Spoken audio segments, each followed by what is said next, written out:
news story of the year, right? I'm expecting this to get a little precarious. We're going to see where we're going to go with this. I'm telling you guys right now, I'm coming in hot. So, so let's see here. Jillian, I'm going to let you go first. What is your news story of the year?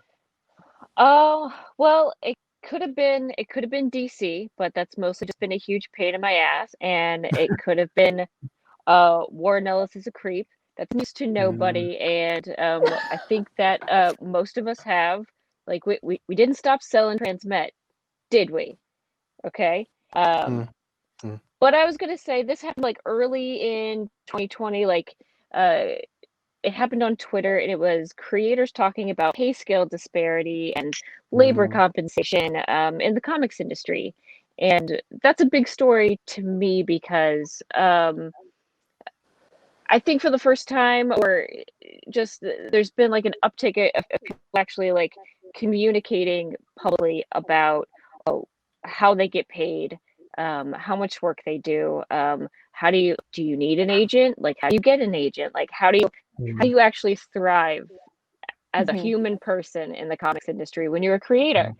mm, mm, And one thing I've done at my shop, we just like ask our local creators. It's like how can we best help you? Like how do we how do we promote your work? What can we do for you? And that's really all we can do. We can order the books, we can do the signings, we can promote them on social media, we place them in the hands of um, of readers. But by that point, those books are already paid for. We bought them; they're ours mm, now. mhm,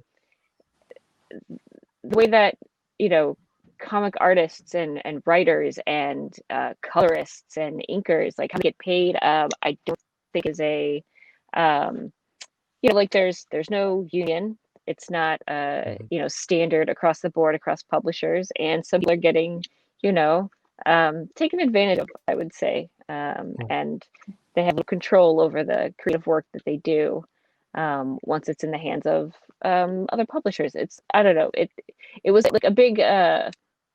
like a big light bulb for me of something that I had Mm, really invested much time Mhm. just finding out about as a retailer.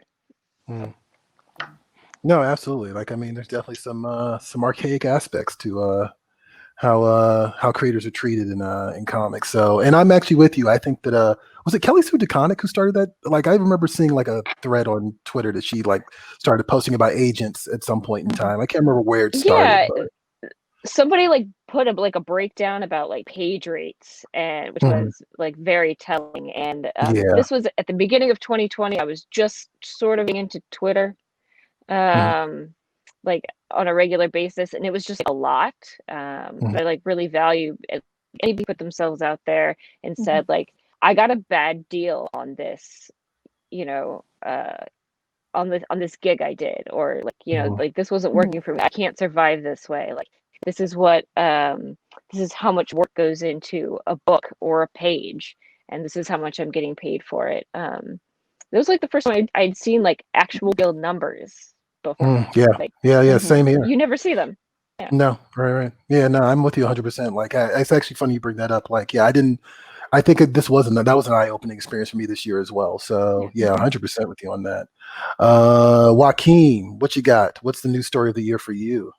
New story of the year for me. Or I'm gonna straight up go into it. The DC thing, Mm, um, where DC Comics left Diamond Distribution. That was kind of a big thing. Not just the beginning of the year, but like it's still kind of ongoing. mm, Um, and how that's kind of affected comic shops and how that's affecting the retail not retail market, like the how it's affecting like the way like books are being put out. um actually saw a couple days ago that there was a mix up with certain stores where they didn't know when certain DC comics were supposed to be released because uh Tom King's Bat Cat issue #1 that got like leaked early oh, because really? some stores didn't know like if it was going to come out that week or the next week. Um, so it's crazy. It's weird. I know a lot of people are kind of running around thinking this is like the signals the death of this or the death of that, or as someone who works at a comic book store, I don't think it's that big. Especially if you kind of go back in time. This isn't really new. Comic no, it's not. Every comic book publisher kind of had their own distribution service, like for a long time, up until we started getting the direct market more in line with what it is today. But it's weird. We're seeing a weird. We're seeing the comic book industry shake up in a dramatic way, but I don't think all shakeups are necessarily bad. And in fact, I don't think a lot of shakeups that we've seen, not just with DC, but with comics in general, is bad necessarily. In fact, I think we're kind of seeing a return to the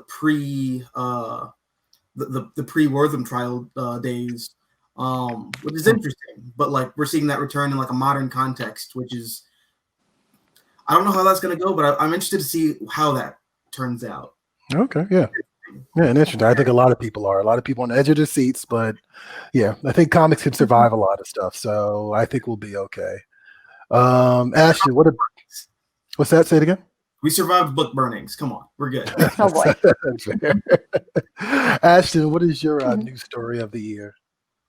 So my new story of the year is kind of, you can spread it across any number of shops. It's all of the really creative ways that local comic shops came up with to kind of work around the various COVID restrictions and disruptions, and finding new ways to, stay active in their communities and stay engaged with their customers, and doing all of those things in safe ways. So the ways that they were able to do curbside pickup or delivery or mail order options, and all of the ways that they kind of kept this alive, because we really always talk about like comics being a community. So it's like, what do you do when your community gets shut down? So I thought this was really a lot of heads up thinking and a lot of love for this whole thing, and for the community, and for the medium, and for the fans. So I thought that was probably the most impactful thing I saw all year. Absolutely. No. And actually, like, I know Jillian, like you guys were doing some interesting things, like at the height of this, and you managed to stay open because of it, didn't you? Yeah, I mean, we did.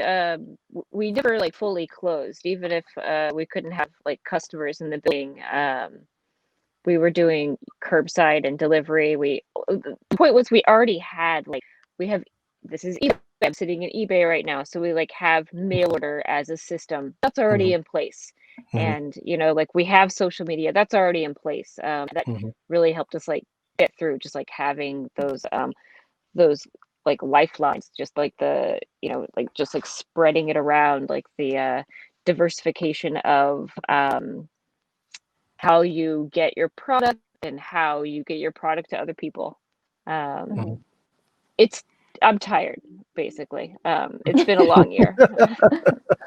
That is completely and totally fair. I think we all are a little beat by 2020. Eli, what was your news story of the year? Man, I didn't have a big one, because those are all I think those are some of the bigger news stories of the year, if not the biggest news stories for sure. I was just super psyched. And I think this is a story that we broke on the Grendel podcast. And that's that Matt Wagner's got a new Grendel story coming out after the one that's coming out. It's simple. It's easy. It's just like it's just great to hear. I'm one of those dumb people that likes to focus on the positive all the time. So I love it. I just wanted to feature a positive, Matt Wagner. I love him. He's one of my favorites. And so he's got something new coming out after Devil's Odyssey, and I'm just super psyched to see what it is. All right, cool. No, I mean, look, and that's proof right there. Comics will move forward. Like, that is just a definite. They always will. All right, well, all right. I said it came in hot. I don't know. Like, look. So, oh boy. I'm a Jay Lee fan. All right, and I've been a Jay Lee fan for a very long time, and the Tom King situation is like everything I hate about modern comics. And it's mostly because messy. It's messy. Thank you, Jillian. It is. It's a definition of messy. And like Eli, like I prefer often to think about the positives, because I've said this before in our show. Comics are my happy space. Like if I can't be happy here, then I would be a very grumpy man, and I'd just be a bitter human being. I think like this is one of the places I go to be happy with just like some solitude, some peace of mind. Mhm. And I'm not a fan of comics Twitter all the time. I've been fortunate enough in the last year to find pockets that really actually talk about comics. But a lot of times you'll find a lot of people trying to weaponize the platform, and instead of actually talking about comics, and especially the creators, which is really disconcerting. And look, I mean, I could talk about witch hunts and mob mentality and all this other stuff. Tom King didn't invent that. I'm not laying this completely at his feet, but in this instance, he contributed to it. And I won't even delve into. I won't delve into some of the racial aspects too, because that kind of bugs me a little bit. But after 2020, after this year, I'm tired of it, guys. I'm tired of hearing about the boogeyman, right? Look, Comicsgate. I'm tired of hearing about that. I'm tired about hearing the anti side, the pro side. I don't care about that. It's like it's only because I feel like after a while, it's only important because you make it important. And like I kind of had this attitude of like. And I saw people saying that like Jay Lee should have known better and all this other stuff. And it's like this stupid feud is a microcosm inside an already small industry. And after a while, you're making it important because you need it to be. And I had to get that off my chest. I think that's I'm just kind of over it. And I don't want to give it any more air, and I probably will never talk about it again. So there you go. Not that Comicsgate hasn't like led to some really like heinous shit being done to people, like doxing and whatever, but ultimately they're nothing. They're nothing. I don't think about them most of my day. Right, exactly. Like they aren't like, and I say that like the pro, the anti, like, yeah, you guys are just feeding off each other, and I can't deal with it anymore. I'm so over it. Like, and I was barely dealing with as is. So that was just messy men on the internet, though. Yeah, like, yeah. Jay Lee and Tom King, like messy men on the internet. Just learn to stop typing. I love it. I love it. You don't have to say something all the time. Not all the time.